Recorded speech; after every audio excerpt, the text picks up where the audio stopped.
Una ka sa pinto.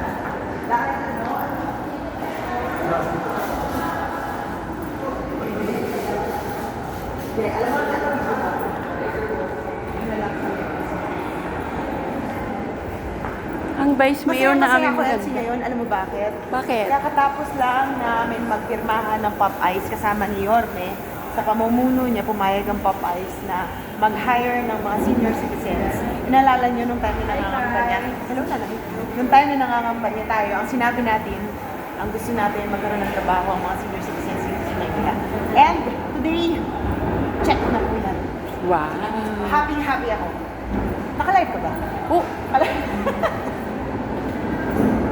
thank you, guys.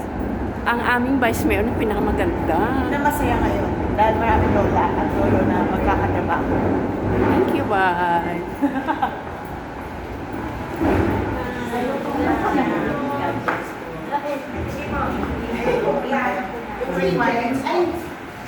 Bye. Hello po, maganda. Hindi ko na alam ang oras na. Hello po.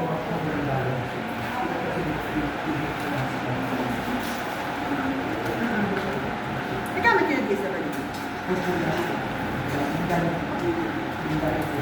Jane? Bulag na Hindi pa po kami nakita.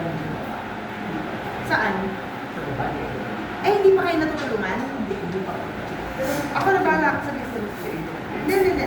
Ayun siya talaga. Kasi wala pa kayong DSWD ah. Ako hindi pa.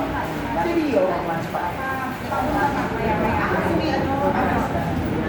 Ang father ko, ang father ko, ano yung po si executive ako. Natanong ko. Pero ito yung sinabi. Tawagan mo. Oo. Tapos ibigay mo yung contact number. Ganito po nangyayari. Kukunin namin ngayon yung contact number ko. Tapos, bibigay namin lahat. Tapos, padala na ito. Padala niya. Di mo contact si tapos, waiting number. Ganito. Pag may mga DSWD concerns, so meron tayo, tulong yung makuha. Ang kailangan nyo gawin, to get the contact number of the patient or the contact person. And then, magbigay kayo ng number doon sa kulungan nito para updated tayo kung talagang natulungan sila. Kasi magre-responde kagad yan eh. Nung February pa po kami natulungan. Eh sabi, Nagtulong na kayo ng nung February, 3 months, 4 months. Ako din naman yan, 3 months. Oo. Every 3 months raw po yan. So, ang gagawin Kaso natin- nga po, kulang po yung Okay, mag-alala. Ano yun? So, ganun, ang gawin mo. Right away, sulat, ipadala kay Jen, ipadala mo natin. Tapos, bigyan nyo ng pamasahe para makauwi. Bigyan nyo ng pamasahe. Bigyan nyo ng pamasahe para makauwi. So, ang itutulong ko sa inyo is yung support na mabilis ng DSWD. Kasi every 2 months po siya sinasabi. Every 2 months po, nakakalapit sa Ako yung 2 months na sinasabi ko. Every 2 months po, pinapalitan ko kasi yung dulo. Kaya nga po. Kasi yung dulo yung sila natatalo. Opo. Ano siya? Hindi ba? Hindi po, then so transplant po. Hindi, kaya po yun. So, yun ang gawin nyo. Yun ang number sa tatay para pagka na-contact na kayo, sabihan niyo kami para alam namin agad na work, ha?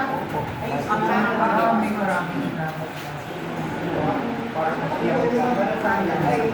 tapos tayo ng ulit pa doon. Sabi mo, kailangan para naman yung executive. Ako, nilalagay ko yung executive. Ako, hindi ko. So, sarado pa kami, hindi pa kami nakabukas. Baka, yan, pakita mo, sarado o. Yan. Pero since may mga dumarating na naman, so kaya natin. Hindi ko na plan.